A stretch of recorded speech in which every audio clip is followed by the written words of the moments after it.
Cocaine का राजा, मौत का साया, जिसके पास इतना पैसा कि पैसे में भी दीमक लगने लगती, पैसों को छिपाने के लिए हजारों घर भी खरीदे, यहाँ तक कि अमेरिका जैसे देश के नाक में दम करके रख दिया। ये कहानी है एक ऐसे शख्स की जिसने ठंड से कांप रही अपनी बच्ची को बचाने के लिए करोड़ों रुपए के ढेर में आग लगा दी। ये कहानी है पाब्लो एमिलियो एस्कोबार गवेरिया की। Cocaine lord Pablo Escobar. Escobar, a ruthless killer, a bloodthirsty gangster, One of the world's most hunted men. Killing 19 and injuring nearly 200. scouring the countryside for Colombia's most wanted man. So far, Pablo Escobar has outfoxed them. छोटी सी उम्र में ही Pablo ने अपराध की दुनिया में कदम रख दिया। चोरी चकारी करना, यहाँ तक कि कब्रिस्तान से कब्रों के कीमती पत्थर चुरा कर बेचने लगा। धीरे धीरे पाब्लो ने जुर्म की दुनिया में कदम रख दिया। एक दिन पाब्लो का एक दोस्त उसके पास आया। उससे बोला कि पाब्लो, आज के समय में एक चीज की डिमांड बहुत ज्यादा है और वो बाजार में सोने से भी तेज बिकती है। पाब्लो को उसमें रुचि हुई तो पता लगा उसे कोकीन कहते हैं, जिसकी बदौलत पाब्लो दुनिया का सबसे बड़ा मशहूर ड्रग डीलर बना। पाब्लो ने इस सफेद पाउडर के जरिए इतनी दौलत कमाई कि उसे छिपाने के लिए उसने बहुत से घर भी खरीदे। पाब्लो को खुद अंदाजा नहीं था कि उसकी कुल संपत्ति कितनी थी। कहा जाता है कि पाब्लो के पास इतना पैसा था कि उसके पैसों में भी दीमक लगने लगी। एक बार पाब्लो की बेटी को बहुत तेज सर्दी लग रही थी, लेकिन पाब्लो के पास आग जलाने को कुछ नहीं था। पाब्लो ने बिना समय गवाए वहां पर रखे करोड़ों रुपए के ढेर में आग लगा दी। तो आप इस चीज से अंदाजा लगा सकते हैं कि पाब्लो के पास कितना पैसा था। कहा जाता है साल 1989 में पाब्लो फोर्ब्स की लिस्ट में दुनिया का सबसे 7वां अमीर आदमी था, जिसकी अनुमानित संपत्ति 25 से 30 अरब डॉलर बताई जाती थी। धीरे धीरे पाब्लो कोलंबिया का सबसे पावरफुल इंसान बन गया। एक समय ऐसा आया जब कोलंबिया सरकार ने पाब्लो के सामने अपने घुटने टेक दिए, बिकॉज पाब्लो इतना पावरफुल हो चुका था कि उसकी अपनी एक आर्मी भी थी।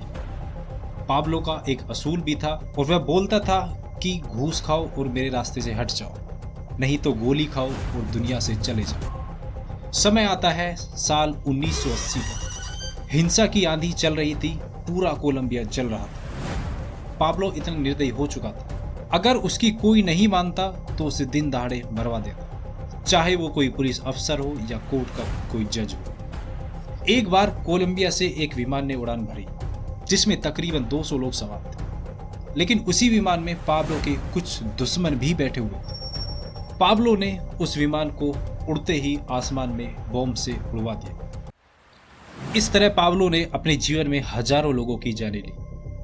पाब्लो का मेन धंधा अब अमेरिका से आने लगा, बिकॉज अमेरिका में ड्रग्स की डिमांड बढ़ने लगी, लोग ड्रग्स के एडिक्ट होने लगे। यह देख अमेरिकी सरकार की अब चिंताएं बढ़ने लगी।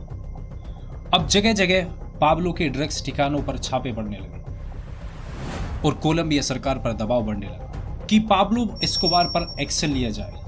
यह सब देख पाब्लो ने भी अपना रवैया अब थोड़ा चेंज कर लिया। पाब्लो अब लोगों की नज़रों में मसीहा बनना चाहता। उसने गरीब लोगों के लिए मकान बनवाने शुरू किए, बच्चों के लिए स्कूल और खेल के मैदान बनवाने लगा, जिसकी बदौलत पाब्लो लोगों की नज़रों में मसीहा बन गया। वह कहता था कि सरकार तुम्हारी दुश्मन है और मैं तुम्हारा मसीहा हूं। अब यह सब देख पाब्लो को कोलंबिया के लोगों का सपोर्ट मिलने लगा। अब कुछ समय बाद पाब्लो ने राजनीति में अपना कदम बढ़ाया। पाब्लो को संसद में चुना गया, लेकिन पाब्लो राजनीति करियर ज्यादा समय तक नहीं चल सका, क्योंकि पूरा कोलंबिया जानता था कि पाब्लो एस्कोबार गवेरिया कौन है और वह क्या करता है। एक दिन पाब्लो संसद में बैठा हुआ था। संसद में बहस चल रही थी।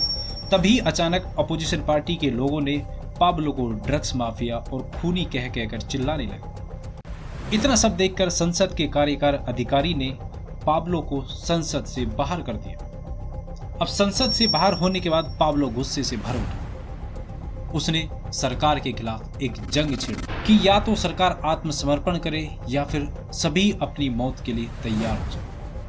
ये बात जब कोलंबिया सरकार को पता लगी तो कोलंबिया सरकार ने अमेरिका से मदद मांगी कि पाब्लो को पकड़ने में हमारी मदद कीजिए, बिकॉज पाब्लो उस समय बहुत पावरफुल इंसान था। पाब्लो के पास उस समय हर आधुनिक हथियार, हेलीकॉप्टर, गाड़ी सभी मौजूद थे। अब उधर अमेरिका ने कोलंबिया सरकार का समर्थन किया पाब्लो को पकड़ने के लिए। अब अमेरिकी पुलिस और कोलंबिया पुलिस दोनों पाब्लो को पकड़ने में जुट गए।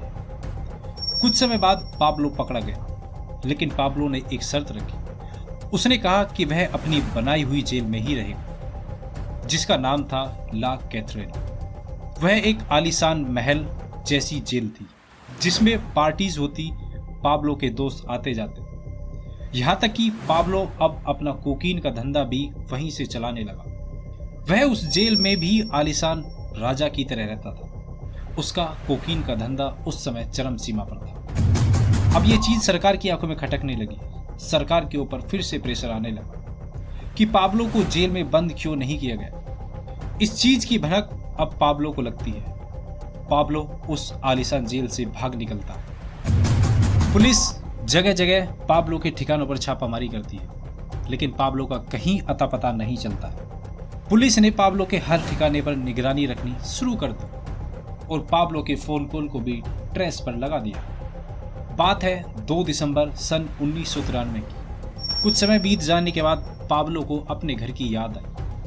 पाब्लो ने अपने घर पर कॉल किया। अब जैसे ही पाब्लो ने फोन पर बात करनी शुरू की, तुरंत ही कॉल ट्रेस पर अलर्ट पहुंच गया। पुलिस तुरंत उस लोकेशन पर पहुंची और पाब्लो के उस ठिकाने को चारों तरफ से घेर लिया गया। पुलिस ने पहले पाब्लो को वार्निंग दी कि पाब्लो आत्मसमर्पण करो, लेकिन पाब्लो ने साफ साफ मना कर दिया। पुलिस धीरे धीरे पाब्लो के करीब बढ़ने लगी, लेकिन पाब्लो को लगा कि वह फिर से इस बार भी बच निकले। लेकिन इस बार ऐसा कुछ भी नहीं होने वाला था। पाब्लो ने पुलिस से भागने की कोशिश की, जिसके लिए पाब्लो ने फायरिंग करनी शुरू कर दी। उधर जवाब में अब पुलिस ने भी ताबड़तोड़ फायरिंग करनी शुरू कर दी, लेकिन तभी एक गोली पाब्लो के सिर पर जा लगी। पाब्लो जमीन पर गिर पड़ा और वहीं पर उसकी मौत हो गई। पाब्लो की मौत के साथ पाब्लो का कोकीन का साम्राज्य भी बिखर गया। गरीब लोग पाब्लो को अपना मसीहा मानते थे।